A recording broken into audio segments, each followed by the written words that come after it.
trust, can't trust your senses. But I can fly through the heavens on the power of my heart, thread my way through a string of stars to watch your naked new constellation, declare my love to all creation.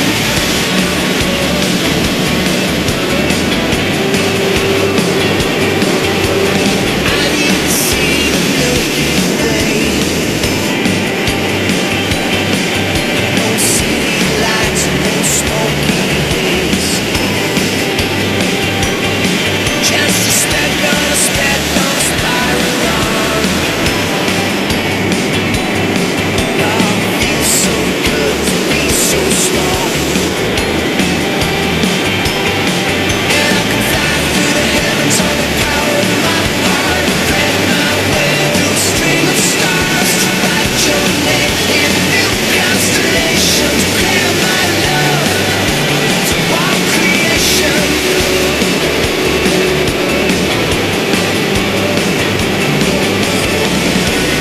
Darkness gathers, sunlight it scatters. My sorrows contagious, I've tested your patience.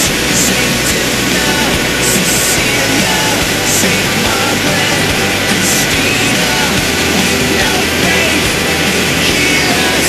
Saint Drogo, Saint Peter's.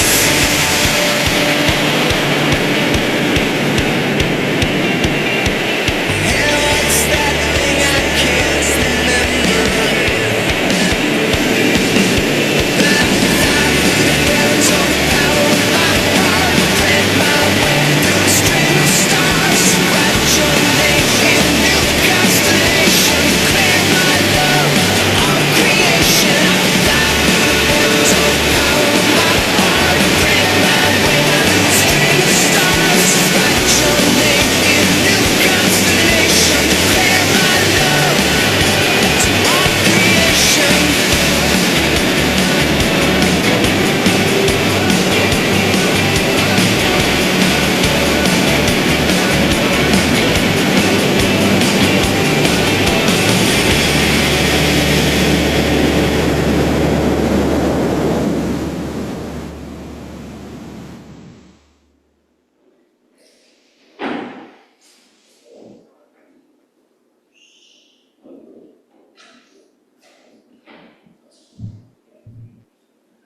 I haven't seen that one before. Good morning, everyone. Welcome to the live in-person and live Zoom worship service of the Universalist Unitarian Church of Riverside. Got to get that in the right order. Our opening hymn this morning is number 112, Do You Hear, from the Gray Hymnal. Feel free to sing as the Spirit moves you. Please stand in body and spirit if you are able, and join us in singing hymn number 112, Do You Hear.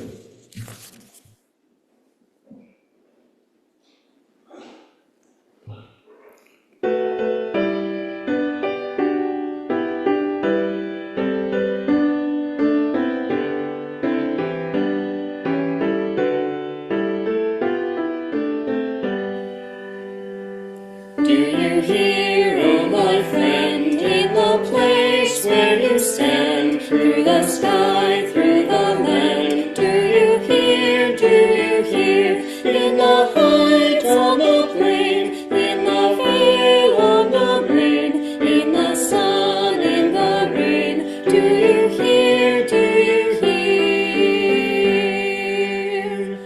through the roar, through the rush, through the throng, through the crush? Do you hear in the hush of your soul, hear the cry, fear won't still, hear the heart call to will, hear a sigh, startling trill, in your soul, from the place where you stand to the outermost strand. Do you hear, oh my friend? Do you hear all the dreams, all the dares, all the sighs, all the prayers? They are yours, mine and theirs. Do you hear, do you hear? Do you hear?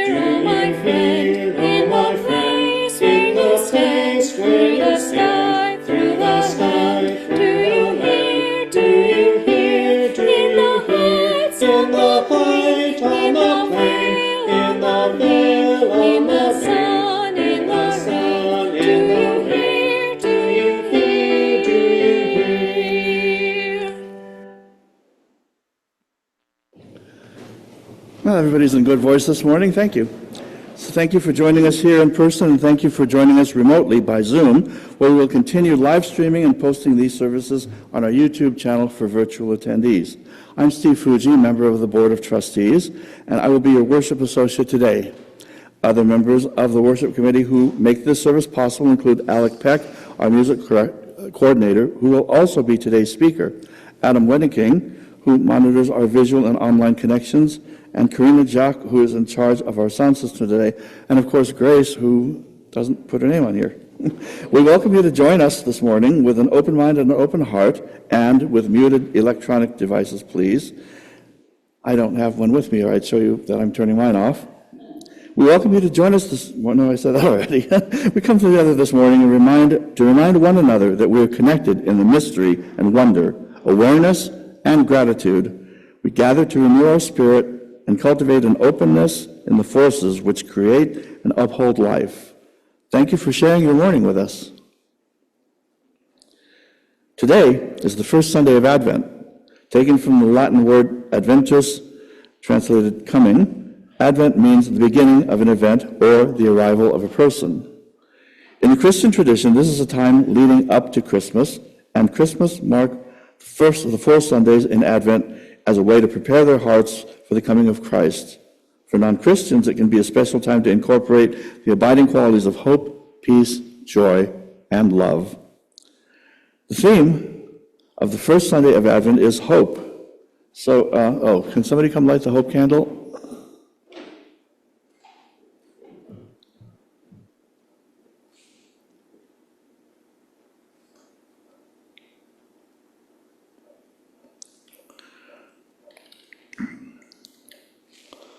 We hope the candle will light.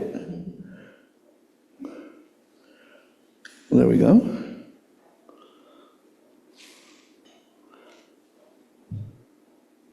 So now we have hope. So once again, we welcome all of you to this service. Now before we move into the service, there are a few announcements we'd like to share. Hopefully not too many, right? We will mention several websites, email addresses, and phone numbers. At the end of the service, we'll leave up a slide with all this information, and it's available on our website.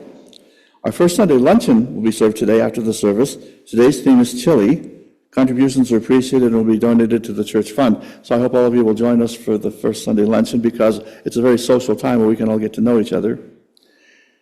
And thanks go out to Robert and Grace for organizing the Thanksgiving lunch on Thursday. Members and visitors from the local community shared a warm potluck meal and fellowship.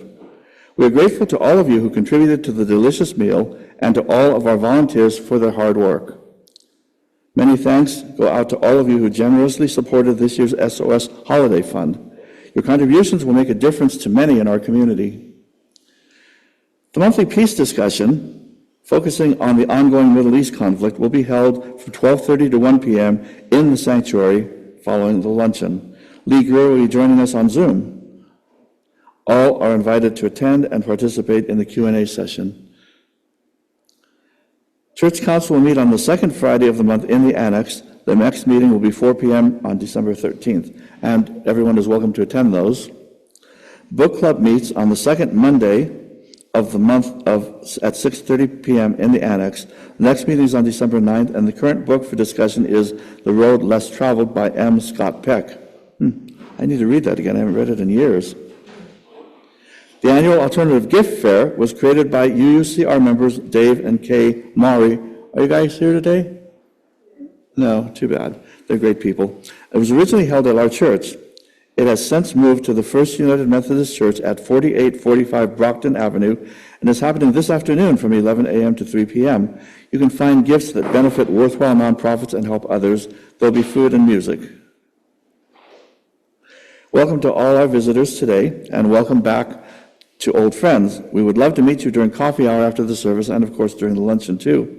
If you're comfortable doing so, please give a wave so we can recognize you later. And for those on Zoom, you can use the Zoom wave gesture or just wave at your camera. We love to chat with you in the parish hall. We can also find our visitors book. Please leave your name before you leave so that we know you are here, and leave your contact information if you want updates on church events. There will be a short discussion after the service to share your reflections with us. For those online, the best way to get added to the mailing list is email the church office. Is anybody here for the first time? Okay, great. Would you? Oh, good. Thank you so much. And we look forward to seeing you more. I hate to sound like a church lady, but we hope to see you back because we do enjoy having new people here, and I hope to get to talk to you later. So now I invite you to sit back and take a slow, deep breath as we move into the worship hour. You're welcome to read with me the mission statement of our church, Our mission is to foster a diverse religious community that celebrates life, affirms the individual, encourages spiritual growth and open thought, and works to advance social justice and environmental sustainability. We're glad to welcome back UUCR member Alec Peck to the pulpit today. Alec Peck has been practicing UU for 25 years, and he's barely older than that, with a deep passion for the intellectual and spiritual challenges of the sources of our living tradition. He was raised in a UU church, chosen by his father, raised Quaker, and his mother, raised Jewish, though both humanists in practice. Alec recently spent 2 years studying natural science at Creighton University, a Jesuit institution, and is now completing his PhD at UC Riverside in experimental cosmology. That's pretty impressive, isn't it? We seek to nourish our spirit with awe and wonder. We want to re-experience the sense and mystery and amazement we felt as children. I'm still children, by the way. Surprised by each new experience, our amazement fades with our naivety, and so many people expect that their awe and reverence for the gods might fade as they learn to understand the mysteries of science. Luckily, the beauties of the gods are unhindered by the beauties of the universe. By dedicating ourselves to truth, we expose the path to enlightenment. We may not be able to comprehend the mind of God, but it is only human to try. Now we have 2 lightings of sacred flames besides our hope candle. The first is remembrance candle for the indigenous people who continue to cry out for justice and self-determination. We remember that underneath us is the unceded land of several indigenous peoples. Unceded means they didn't give it to us, we just took it. But anyway, the Cahuilla and the Luceño, I thought it was Cupeño. Oh, that too, the Cupeño. We light the sacred flame in their remembrance and in recognition of their ongoing struggle for freedom and dignity. Our second sacred flame is our own chalice, the symbol of our faith. We are blessed with this space and opportunity to strive to live out our common principles, to bring justice, equity, and compassion to daily lives, to resist all that threatens the earth and her people, and to be part of a world community with peace, liberty, and justice for all. Let these thoughts carry us forth as we journey in our worship together. Today's chalice lighting words are "A Fire in the Universe" by Sean Trapp. Our chalice reminds us that the fire within ourselves is the same fire that illuminates the universe. It is our reminder that all is connected, even though the space of void is vast, and our experience here is but a blip in the cosmic timeshare. This flame is our promise that in our smallness and our short time on this earth, we live intently and deeply with love for one another, with honesty and integrity, to be guided by rational thought and critical thinking, and with a sense of shared responsibility. For as the late astronomer Carl Sagan reminded us, this pale blue dot is the only home we've ever known. Thank you. So it is said that shared joy is a double joy, shared sorrow is half sorrow. On the first Sunday of each month, we share the joys and concerns that we have received from you and which you have collected throughout the month. First, I'm going to read the joys and concerns which were given to us. We have received a joy from John Longfield. I'm thankful to all the blood donors. I've had 3 blood transfusions already, and without them, I wouldn't be where I am now. I know Bill Rowe and Dave Maury were big donors. Well, thank you for that, from all of us. Joy for Thanksgiving leftovers and homemade desserts, for the opportunity to gather with friends and family. Joy from Ren. Congratulations to Quinn, who yesterday completed NaNoWriMo, National Novel Writing Month, and wrote 50,000 words of her novel throughout November. 50,000 words. Oh, I have a hard time. Yeah, I have a hard time writing the first 10 words. That's the hardest part. If there's anyone here in the sanctuary who would like to speak their joy concern, please raise your hand, and we will invite you to speak here at the microphone down here.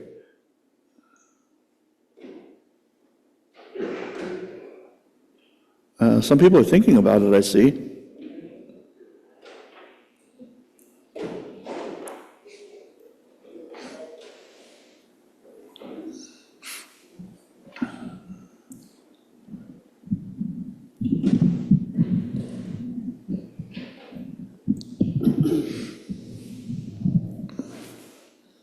Good morning, I'm Nick.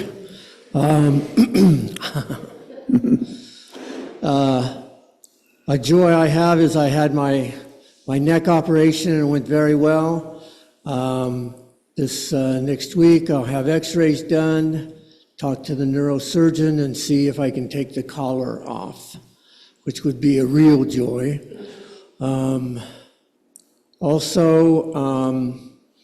My sister is coming down to celebrate my belly button birthday on the 9th of December, so I'm looking forward to that. And I just celebrated my, on the 27th, I celebrated my 38th year of sobriety. Thank you.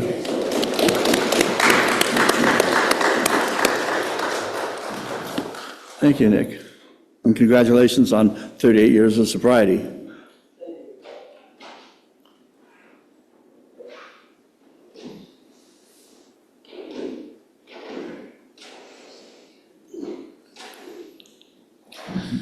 This one, I can feel myself getting just a bit misty, so you'll forgive me if I'm not facing you directly. But a thought just hit me that we're doing joys and concerns, and of course you take a look at the world in general, and it seems nothing but ruin and six kinds of a mess. But from the time that there was no gray in any of our hair at all, we were in there looking at people trying to figure out what the heck is you do to fix things, and they were in it. They made their treaties, they made their compromises, they cut back on this, that, or the other additive, and so on. Now, I'm not saying we're out of the soup, but I'm going to say, rather than looking at the monstrosities of the day, I'm going to look with great happiness over the fact that over the years, somebody is sitting there scraping the parts clean, writing the new peace treaty, saying I love you to the next generation of kids, and sitting here, even though we're gray and we got another line of kids coming up behind us saying, God, what a mess. Where to leave us this, Mom and Dad? That somehow, some way, our hands are still somewhat on the throttle. Rough times may be coming, but we will eventually keep gear jamming and get ourselves through this mess.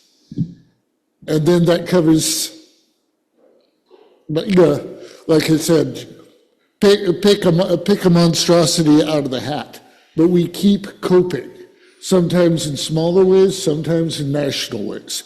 And I'm very grateful that there's still some controls and some things that we can do against the problems. Thank you. Bill, we're doing the stone. Can you hang out and do this? Does anybody else have joys or concerns? Yeah, hang on a second. We've got one more person coming up. The mass stone, yeah.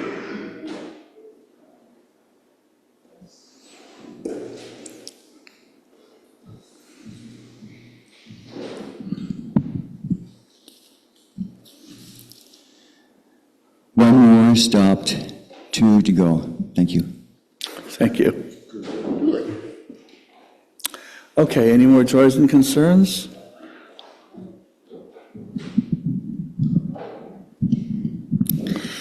Good morning, I'm Tinka Friend, and in addition to the joy that I have about my husband and his recovery and his sobriety and everything, I'm also extremely grateful for this faith and for this church, for the band of Universalists who 145 years ago formed a congregation here, and for all the subsequent members and workers of our church that have kept this church going through all those years. I'm so grateful that I have found and belong to a faith that cares so much, so deeply, both for the people they know, people they don't know, the planet, and more importantly for me, are willing to do something. They're willing to stand up. They're willing to put in the effort and the time and the money to try and make this world a better place. Thank you. So we place a stone on a water chalice to one more. Okay, great. So I was asked by Nick to come up here and thank everyone for their well wishes during his recovery and for all the thoughtful cards and things that were sent to him. Thank you. Okay, yeah, come on up.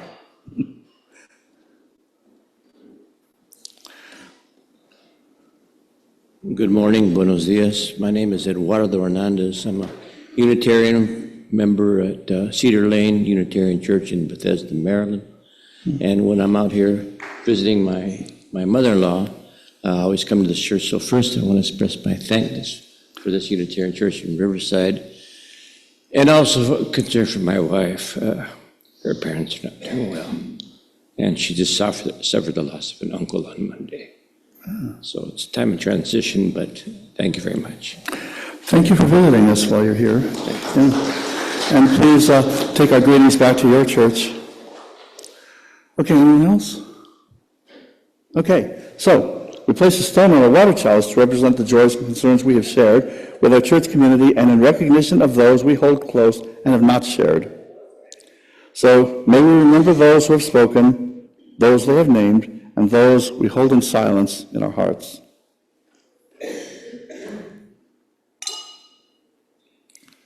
Our next hymn is number 1064, 1064, Blue Boat Home, an old UU favorite, from the Teal Hymnal. Feel free to sing as the Spirit moves you. Please stand in body or spirit as you're able and join us in singing 1064, Blue Boat Home.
stainless song. I was born upon the fathoms, never harbor or port I have known. The wide universe is the ocean I travel, and the earth is my new boat home.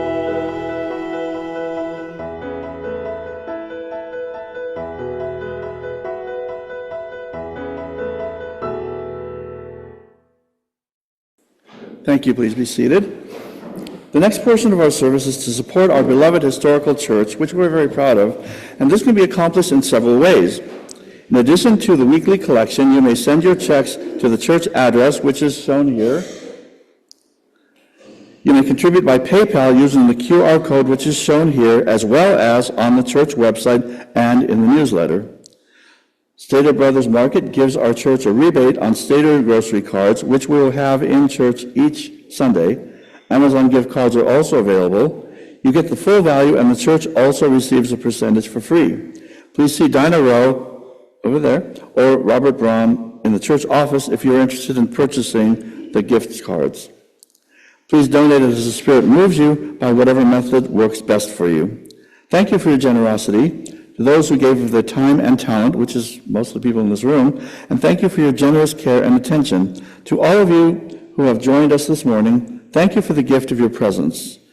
Will our ushers now please come forward to receive the collections? A bag will also be passed around to collect food and hygiene items for our local community, and that would be via our church community pantry.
Thank you to our ushers. Our next hymn is number 402 in the gray hymnal, From You I Receive. Please feel free to sing as the Spirit moves you. Please stand in body or spirit as you're able and join us in singing number 402, From You I Receive, which we do every week.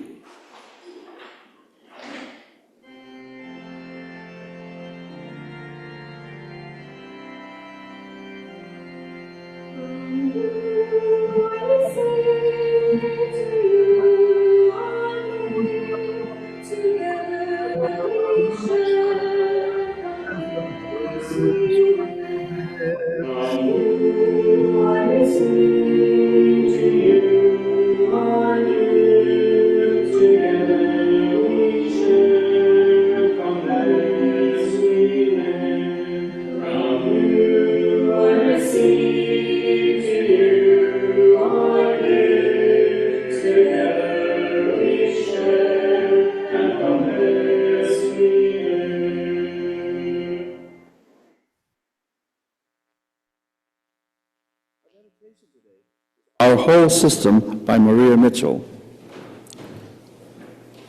Small as is our whole system compared with the infinitude of creation, brief is our life as compared with the cycles of time. We are so tethered to all by the beautiful dependencies of law that not only the sparrow's fall is felt to the uttermost bound, but the vibrations set in motion by the words that we utter reach through all space, and the tremor is felt through all time. Now let us pause for a moment of silence and reflection.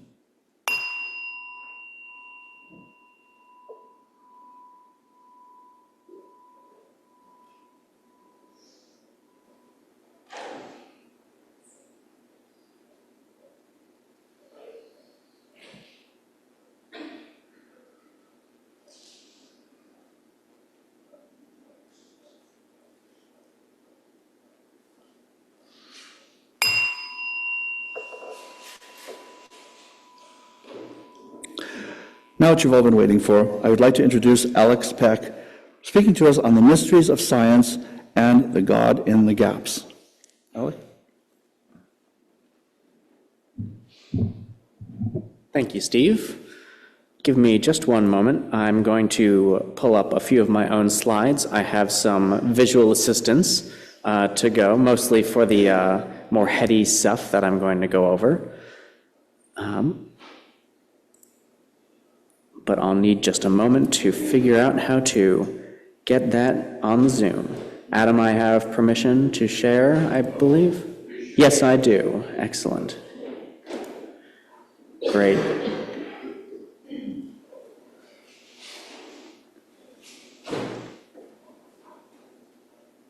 Great. There we go. Thank you so much, Adam. So,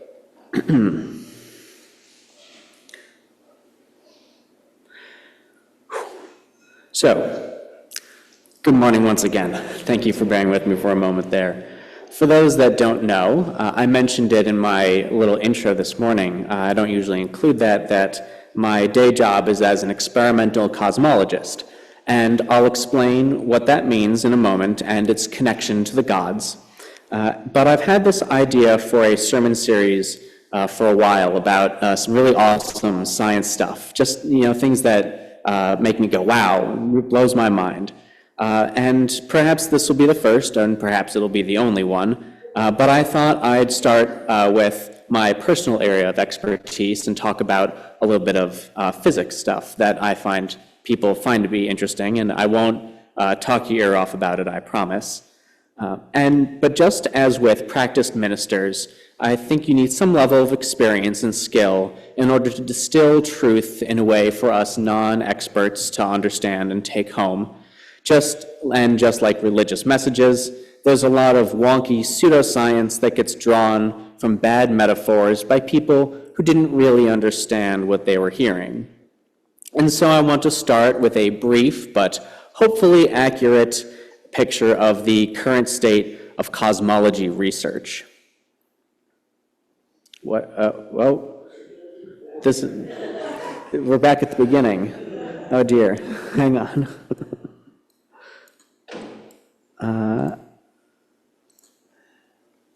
I'll need to bring up the correct set of slides. That would help.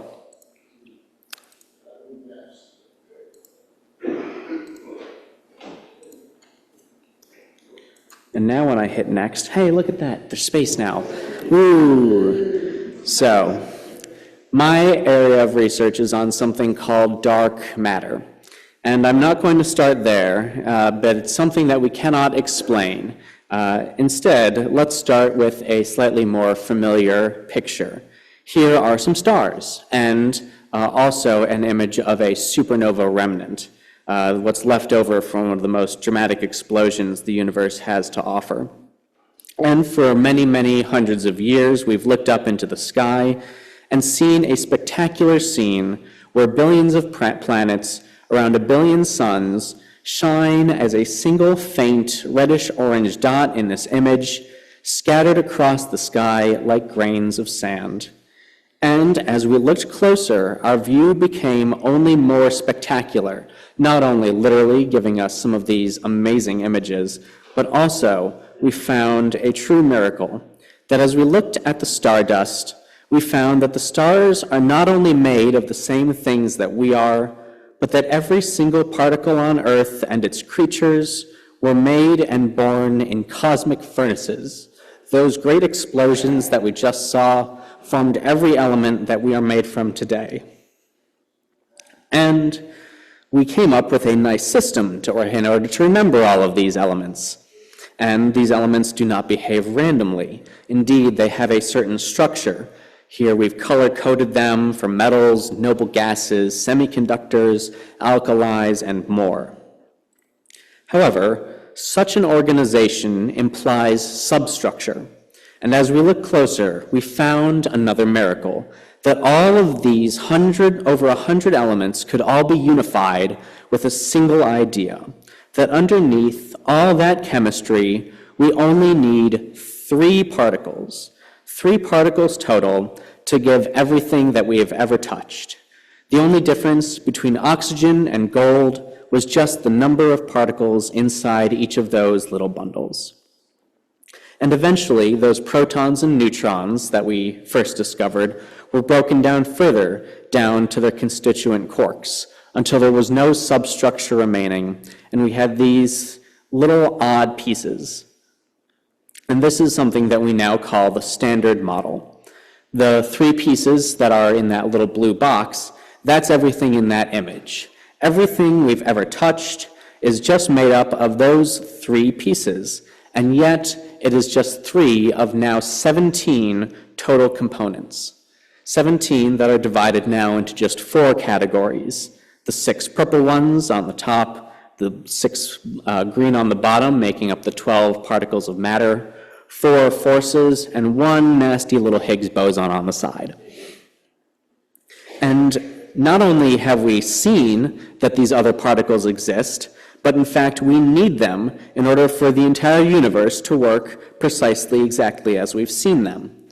As we've already mentioned, the electron, it binds with all of the protons and neutrons to form this miraculous site that we have here. But the strength at which those electrons bind depend on the existence of all of these other particles as well.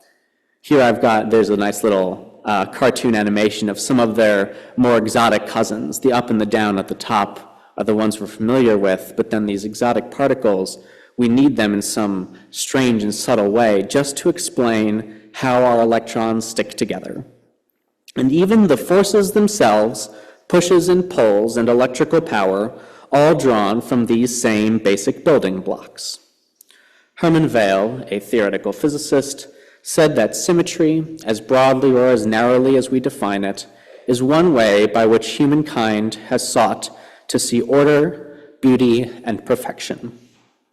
And every particle that we have here is drawn from a very subtle symmetry of our universe. Indeed, for any of these particles to exist, they must be drawn from one of the 17 quantum fields that permeates everything. And where do these 17 fields come from? Why are we made of these things? Why is it any of this the way that it is?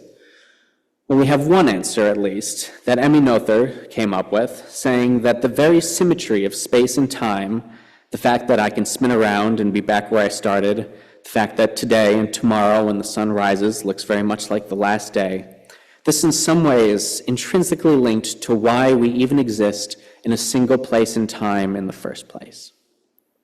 The forces arise from this perfect symmetry. The very nature of light, the reason solid things are solid and electricity flows, all because of a perfect, unbroken symmetry that permeates every point in space, like it needs to be coordinated in a perfect dance. And the universe enforces this symmetry, a symmetry that is both universal and local.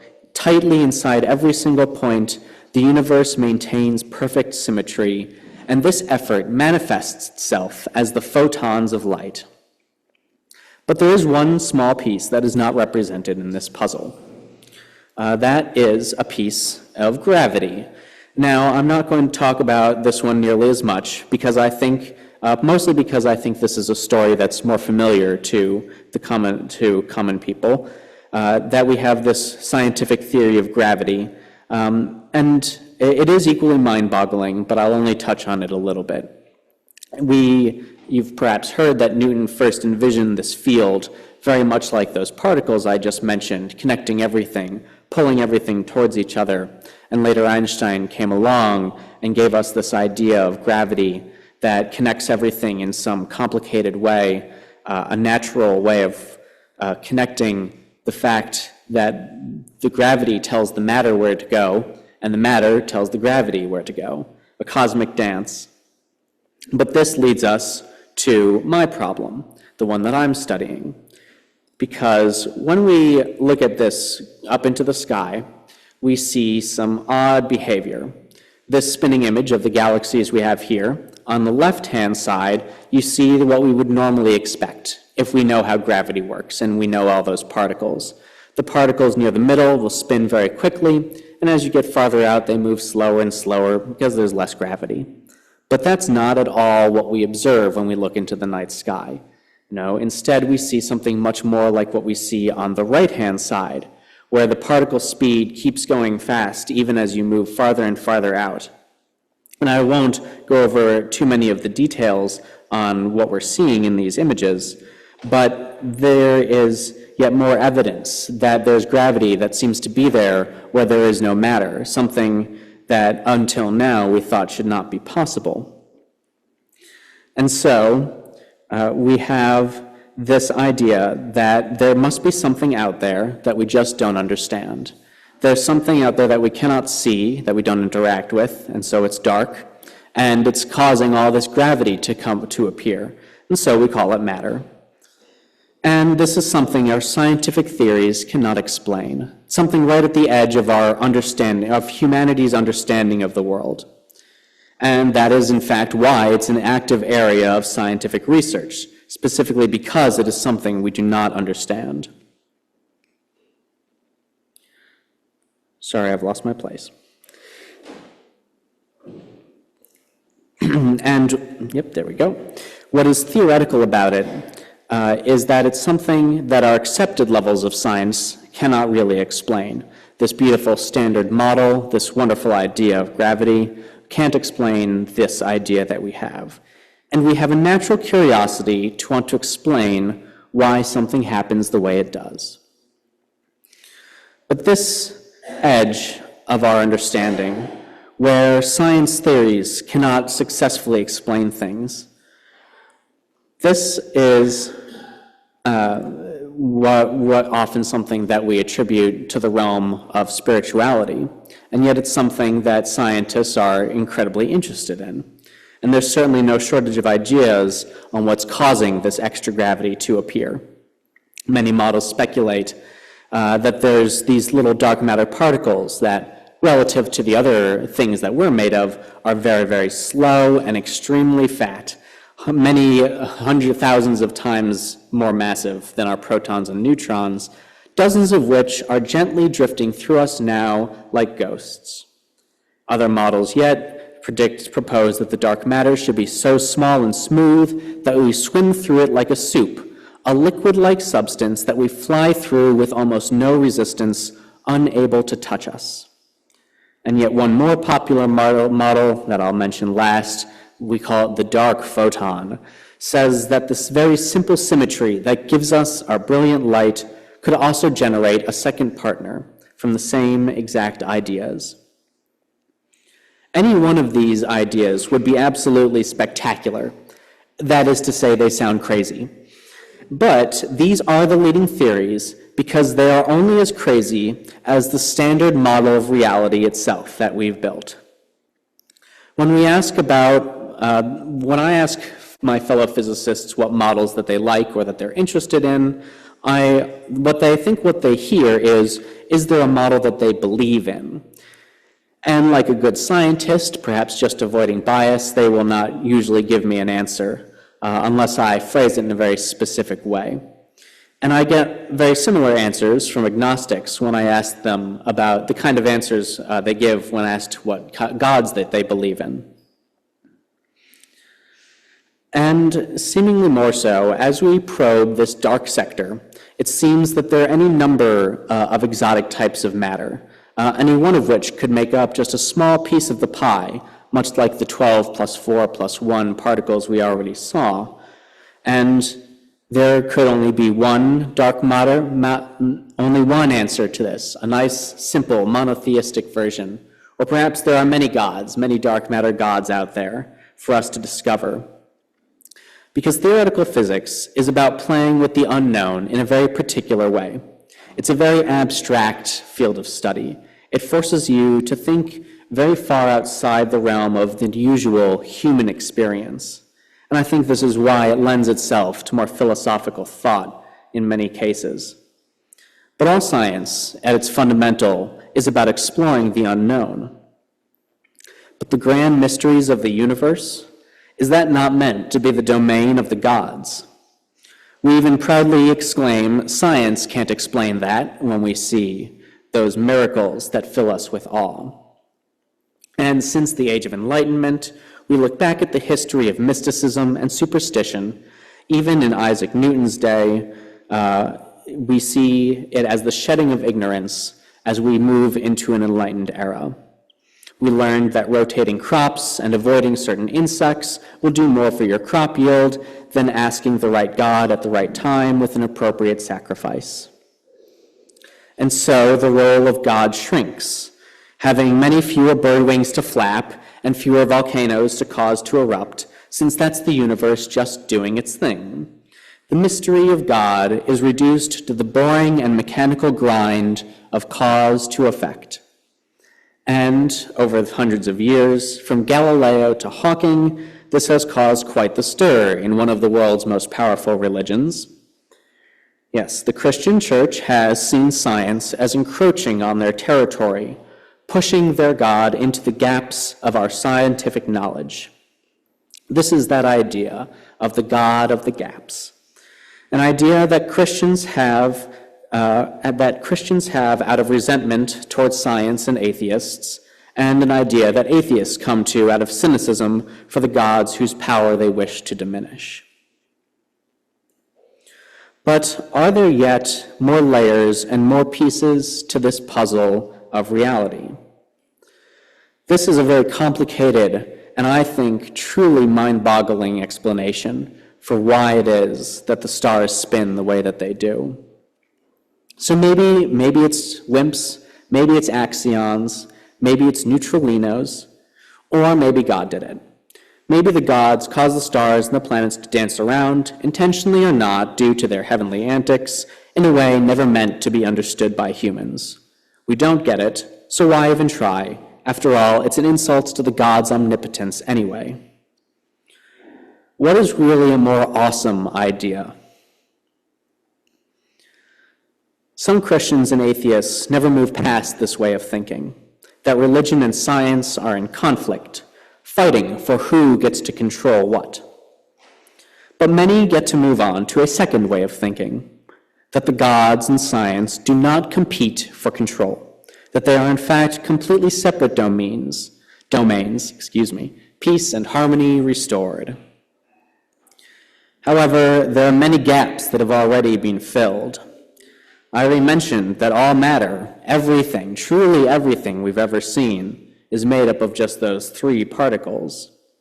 Inside one of our millions of living cells sits more molecules in that one cell than the number of grains in the sand of California. And in each of those molecules, there's a dozen or so protons and neutrons, all mysteriously exactly the same.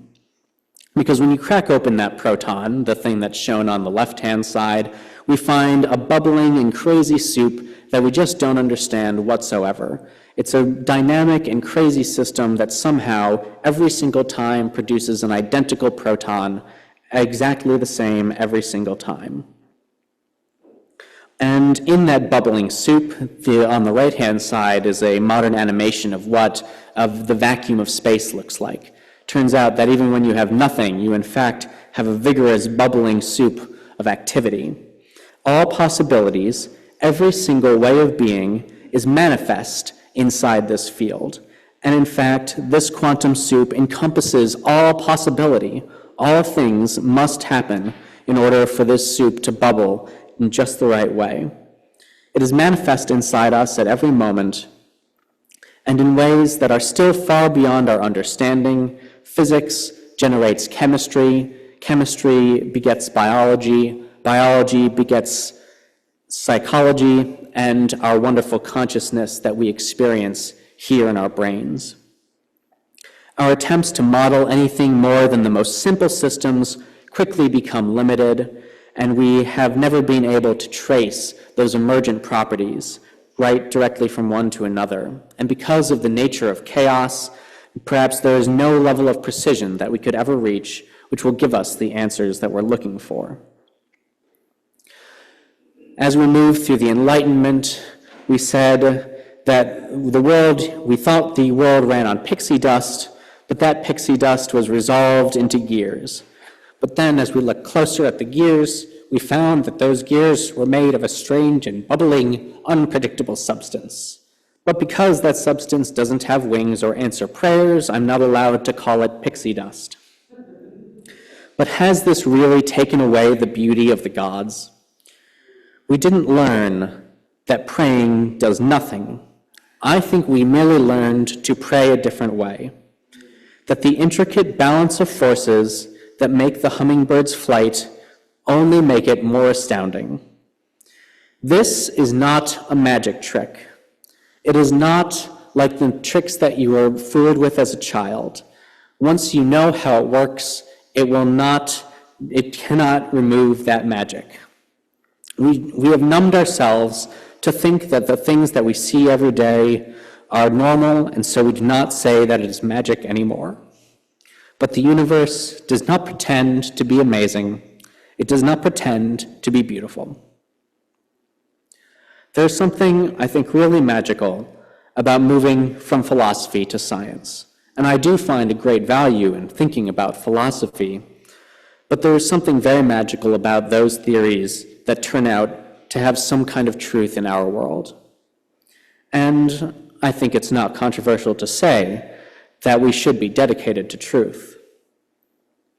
Now, we are limited by human words and models, and so I will not wax poetically too long about the possible philosophical implications of quantum cosmology, but there are, I think, some interesting points to be made. Because the nature of quantum cosmology, and I'll explain what that means in a moment, does lead one to think philosophically. This image here is called the cosmic Ouroboros, made apparently by someone named Glashow. And this shows some of the emergent connections that I was mentioning. As you go around counterclockwise around the snake, we see the familiar schools of study. Along the bottom, chemistry, biology, earth sciences, and as you move around the snake, things get larger and larger, where they are right in the middle, about 1 meter in size, humans, and our biology, as we said, depends on the step before it. We are very much dependent on the biology of our cells, which very much depends on the chemistry of our DNA, which very much depends on the physics of those particles. But amazingly, something very strange happens when you start to look larger and larger and smaller, that you might think that the Earth should depend on the tectonic plates and the solar system should depend on its planets. But when you get to the galactic scale, right at the top, when you look at the very largest structures, suddenly the exact structure in the middle no longer mattered. All those planets and humans and cells and DNA made no difference to how the universe behaved on its largest scales. Instead, what do we need to understand the universe on its biggest whole? We need to understand the very smallest layers of physics. I've talked to you about stars and galaxy rotations in the same breath as talking to you about protons and neutrons, the very smallest things in the universe. And that's because when you get to the very largest scale, it is wrapped all the way back around to the smallest. In the quantum realm, space and time lose their distinction, as do the past and the present. There is no meaningful difference between them. But here, as we look into the far past and the far future, the universe at the beginning of its existence looked very different than it does at the end. And we certainly feel like we are being flung helplessly through time, always moving forwards, but I can stop in space, just like I'd want. And so where does this difference come from, this arrow of time? And the quantum fields that we're made of, they exist everywhere. But we are not in instant contact with those fields. The fields of reality themselves propagate through space in a weird causal contact. And gravity, that missing force from the standard model, is an expression of the very geometry that we find ourselves flying through, that we cannot perceive except by our inertial desire to fall towards the earth. How do we see ourselves in such a universe? what is the human place in such a universe? These are tough questions. And why is it then that we turn also from science and towards idolatries of the mind and the spirit? Why do Christians need to go through those two stages only to reach this third stage I've alluded to, when we realize that the domains of science and the gods are one and the same? Why do neo-pagans turn to alchemy and astrology? And I will mention that Isaac Newton even was a fan of, practiced in alchemy to some degree, because that was before the periodic table had been discovered. And so these things were once ideas strongly considered by the scientific community and have since fallen by the wayside. But why is it magical to use old-timey names like saltpeter and not potassium nitrate? Why is it that when we invent cameras or infrared remote controls, for some reason the alchemists give up their power and say, well, since it worked, I guess it was chemistry all along, and continue to search for their magical formulas? I think there is one answer. You can't pray to quantum fields. You can't offer sacrifices to harmonic oscillators. And maybe the reasons the stars move is because the gods must do them to dictate our very fate. Because you cannot see those 17 quantum fields the way you can see where in the sky Mercury is today. But I think there is only one planet that causes our problems, only one planet dictating our fate. And that's this one. That's Earth. Both Christians and neo-pagan flavors of pseudoscience want to give us the secret to control. We want control over our problems, control over our lives, control over our world. And this is where we must grapple with that third interpretation between science and religion, that to understand science is to understand the gods. Because the promise of science and the promise of religion do have a few things in common, that we will give the answers to why some people succeed and why some people fail, why some crops grow and why some don't. And science has been great at revealing the minds of the gods. We furnish silicon into its purest form, add tiny copper strands, alkaline compounds, and you can produce brilliant light in any color of the rainbow, or see and know things far outside your human eyeball's field of view. Is that not magic? Gratitude, which we just felt the last few weeks in Thanksgiving, is about seeing magic where we have forgotten it. It is a true miracle that hydrogen can bump around for a few billion years, long enough that it starts to wonder what it is and where it came from. Miracles do not stop happening as we grow older. We simply start taking them for granted. And why do we want to explain the world? Why do we want to dedicate ourselves to the truth of the universe far beyond what it means to be a good person? One reason is mastery of it. When we have mastery of the universe, not only can we make those wonderful cameras and lights, but also allows us to transform our world into a vision that we see fit. It feels good to see everything from above and to see how all the pieces fit together. To know the gods, or at least to know ourselves, is going to, will grow your spirit. It is simply must. There's nothing else that it could do. And at some point, the boundary between us and the universe will fade. I have found a joy and a beauty in learning science. And if there is a scientific truth out there that we mortals can access, it must be sorted out by us messy humans. And what science gets funding, what theories get attention, who gets to practice that science, those are all things that we humans control. That is not up to the gods. And no, I admit it, learning about dark matter probably won't feed any children or stop the wars we currently face. But I do think it is still beautiful, just as every other part of our universe is beautiful, including us. Namaste. Blessed be, and amen.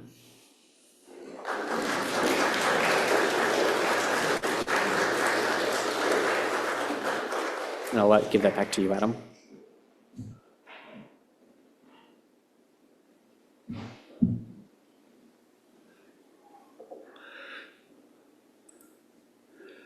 Okay, now I have to get back to,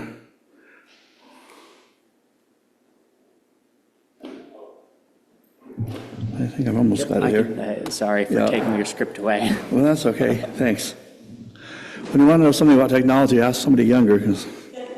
Okay, so our closing hymn is number 77 in the gray hymnal, Seek Not Afar for Beauty. And as always, please feel free to sing as the Spirit moves you. Please stand in body and spirit and join us in number 77, Seek Not Afar from Beauty.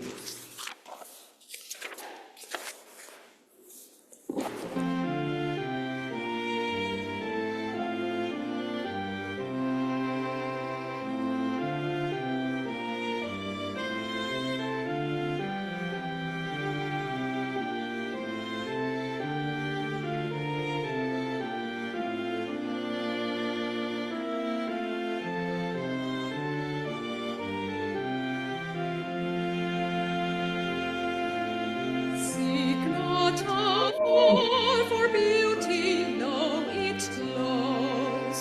In dew-wet grasses all about your feet, in birds in sunshine, childish faces sweet, in stars and mountain summits topped with snows. Go not abroad for happiness, behold, it is a flower blooming at your door. Bring love and laughter, hope and evermore. Joy shall be yours as changing years unfold. In wonder-working source ambush aflame, we look for truth and fancy it concealed. But in earth's common things it stands revealed, while grass and flowers and stars spell out the name.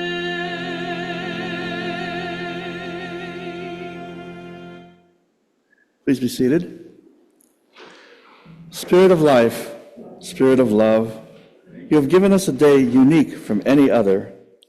You have connected us, all of us, with each other and with the world in ways that are largely a mystery to us.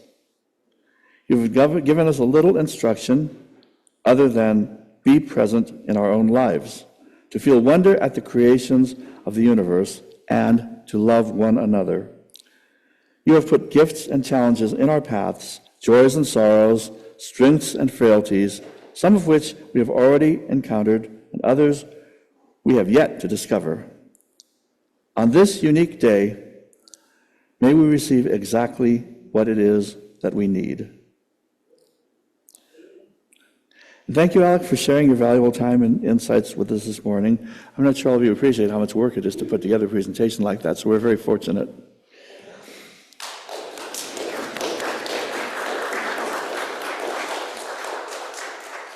And you know, there's always an old saying that if you want something done, ask the busiest person you know, because that's the busiest person I know. And he does a lot for this church. So it's sincerely appreciated, and we look forward to seeing you again. We will have 10 to 15 minutes for discussion following the service for those who wish to share your thoughts and observations on today's topic. Please be aware that this will be included in the video that is posted. For the rest of you, you are now welcome to adjourn into the parish hall. Would anyone like to come up and share their thoughts? Is there anyone online who would like to share anything with us? And if there are no further, okay, well, I'm sure there are going to be some people that want to talk about this fascinating stuff. So, Alec, you want to come back up to address any questions that come up or any discussion? I thank you for that presentation, the insight that I had when you were showing the spiral with the slow tails and the spiral with the fast tails. I was thinking to myself, and I'm not pretending to know the answer,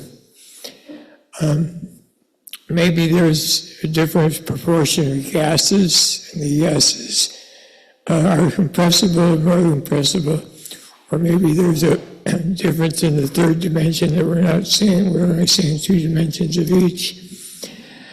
And then I got to realize an indication of the multiple factors involved in the question, applying multiple factors to an insight I had about my own ability to read.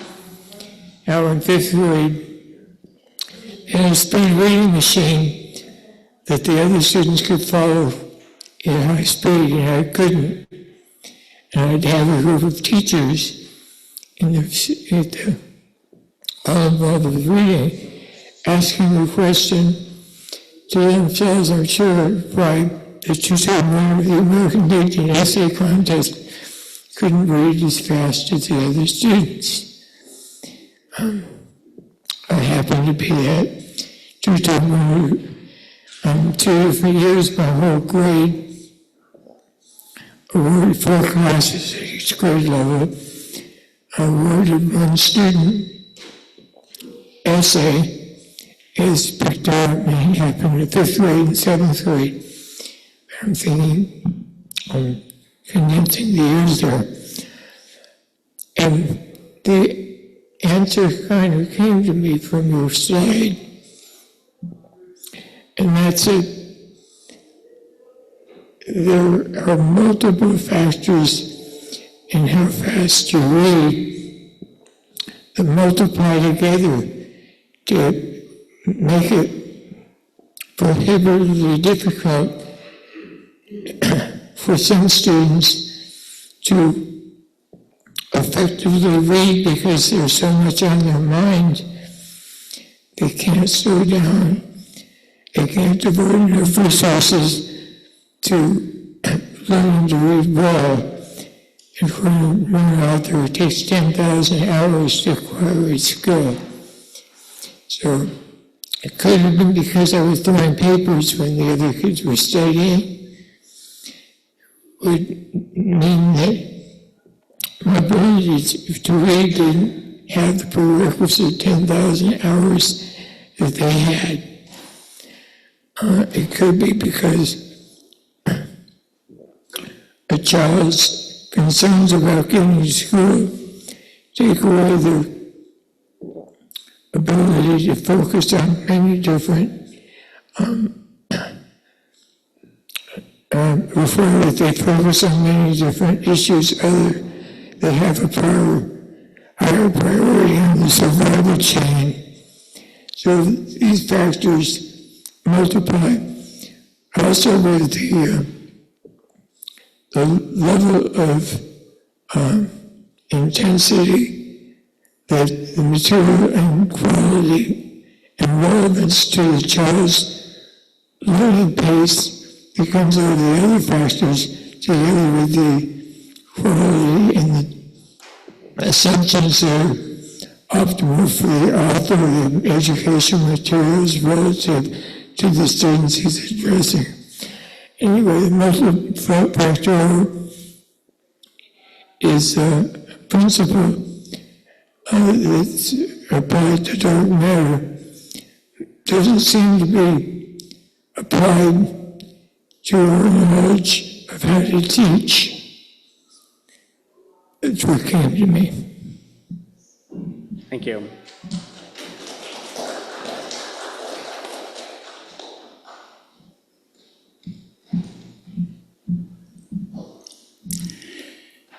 Neil deGrasse Tyson has said that the cosmos is not obligated to allow itself to be understood by us ever. The second thing, as far as children learning and being distracted, I just talked to someone who went to Catholic school, and she said that if you do something wrong, the nuns whap your knuckles with a ruler, and it's highly effective that everybody learns the multiplication tables. And as you know, that is essential.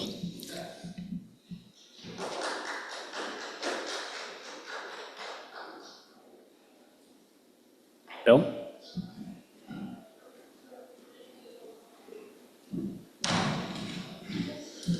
Building off of what he just said and then digressing rapidly, because you know me, the idea of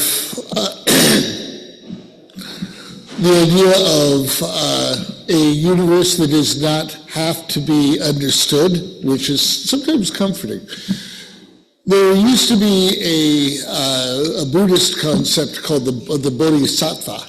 The bodhisattva is, I'm not going to take you all the way to enlightenment. I'm going to take you over hill and dale, and then I'm going to just stop and go camping for an undetermined period of time. And if you want to go questing further for God, you can do it. I'm going to be sitting here and having campfire hot dogs and s'mores.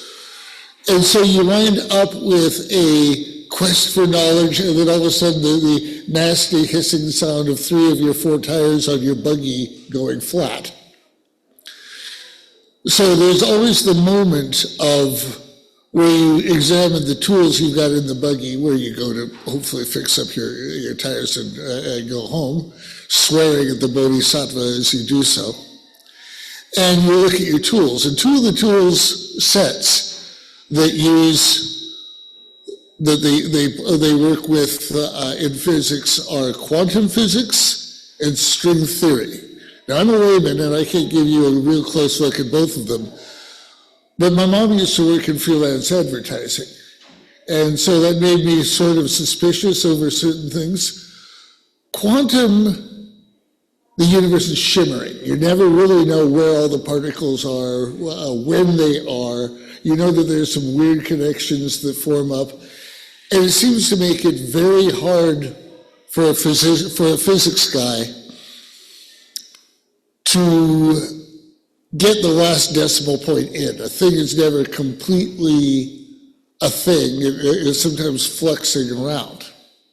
And then that makes somebody ask a physics guy, well, if the universe is in flux and nobody can know, why am I paying you again?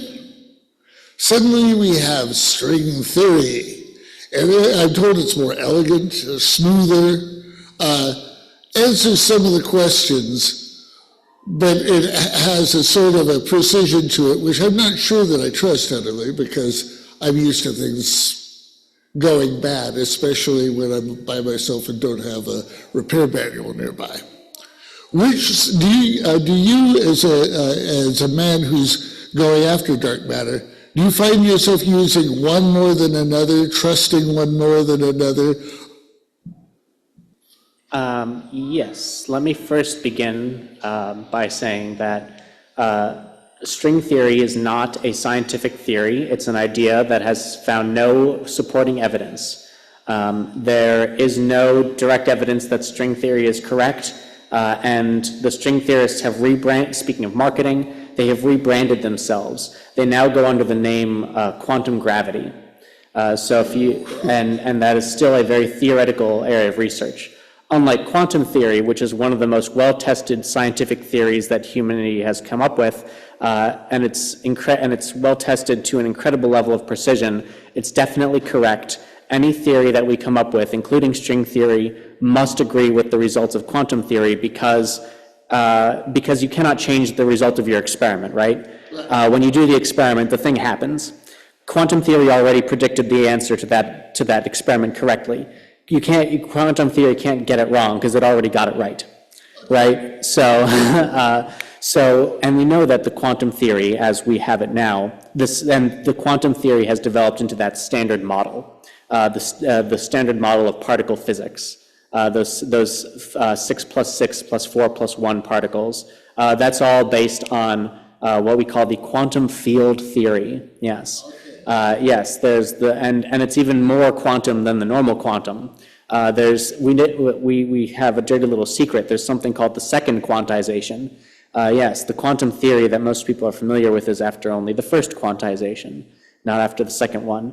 And most physicists, most graduate level physicists have to learn the quantum field theory several times before they have any hope of understanding it. And I've only learned it about twice, so I still don't understand it, just so letting you know. And so the answer is that the quantum field theory, this standard model thing, is an alternative to string. String theory is sort of an alternative to the standard model. And so the standard model is something that we feel confident enough that we can say, this is something that we feel is true. This has some element of the truth, at least to the sense that it has predicted the right answer to your experiment. And to a physicist, that's what truth is. It's when you think something's going to happen and then it does. Well, that means you were right. And so we use the standard model of particle physics. Yeah, okay. I was wondering how you guys were. Which says that there's a lot, and the standard model has that bubbly sea of unknowingness that's inherently built in.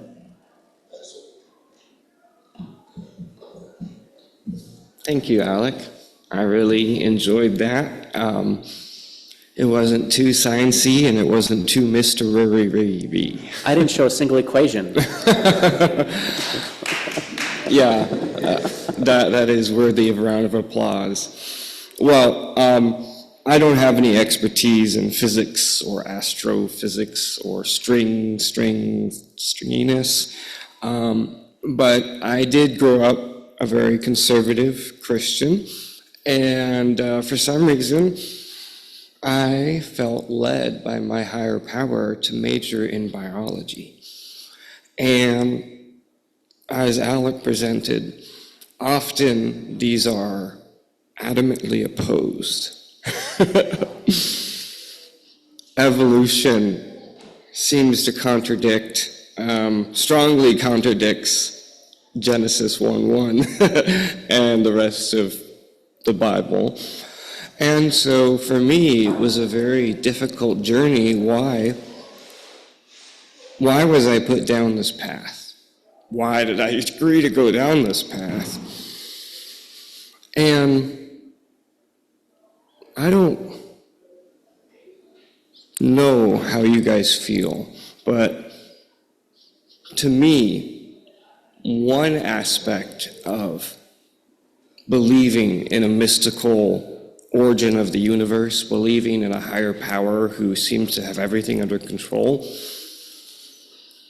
I felt like my world, my safety was being encroached by what science was explaining. I believe that God took some clay and made fingers and toes and a nose and then did some magical things, and that's a human. And I'm sitting in biology class and they're like, well, we have these chemicals, we shock it with lightning and we get other chemicals and it makes things that live. But when I started to pray, when I started to meditate and really look in myself, why is it so difficult for me to accept the science that's clearly laid out in front of me? I realized it didn't have to do with faith for me. It didn't have to do with God being opposed to science. It had to do with I had control of things when I blindly believed in a higher power that was opposed to science.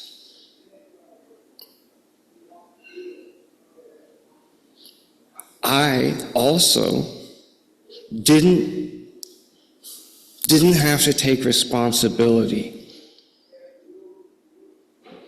for following a God that was leading me on a path of trusting others, of letting go of control. I can't control what my teachers tell me.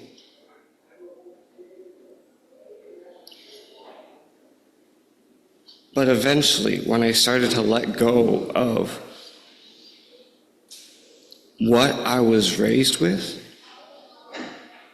and started to trust the professors, the TAs, the hours and hours of reading books,